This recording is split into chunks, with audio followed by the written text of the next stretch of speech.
25,20,00,000 rupee এত টাকা খরচ করে একজন প্লেয়ার কিনল কলকাতা নাইট রাইডার্স আর মাত্র 2 ম্যাচ খেলেই এখন তাকে দল থেকে বাদ দেওয়ার দাবি উঠছে।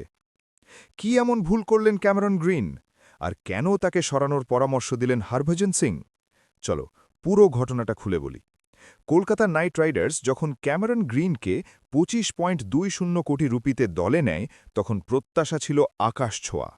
একজন genuine all-rounder, batting plus bowling দুই দিকেই ইম্প্যাক্ট ফেলবে, এই ছিল প্ল্যান।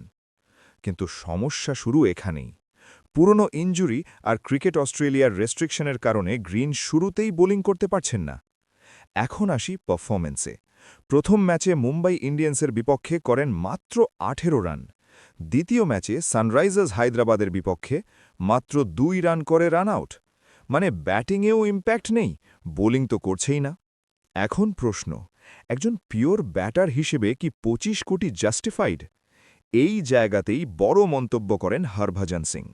তার কথায়, গ্রিন এই দলে ফিট না, কারণ সে বোলিং করছে না। শুধু ব্যাটিংয়ের জন্য তাকে খেলানোর কোনো মানে নেই। এটা কিন্তু খুব স্ট্রং স্টেটমেন্ট। মানে টিম ব্যালেন্সই নষ্ট হচ্ছে তার কারণে। হরভজন শুধু সমালোচনা করেননি, সলিউশনও দিয়েছেন।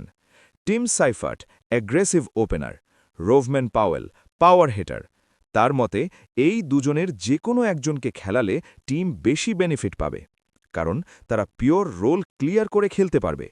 শুধু গ্রিন না, পুরো কলকাতা নাইট রাইডার্সের পারফরমেন্সই এখন প্রশ্নের মুখে। 2 ম্যাচেই হার, বোলিং দুর্বল, ব্যাটিং ইনকনসিস্টেন্ট। এই অবস্থায় প্রেশার অনেক বেড়ে গেছে।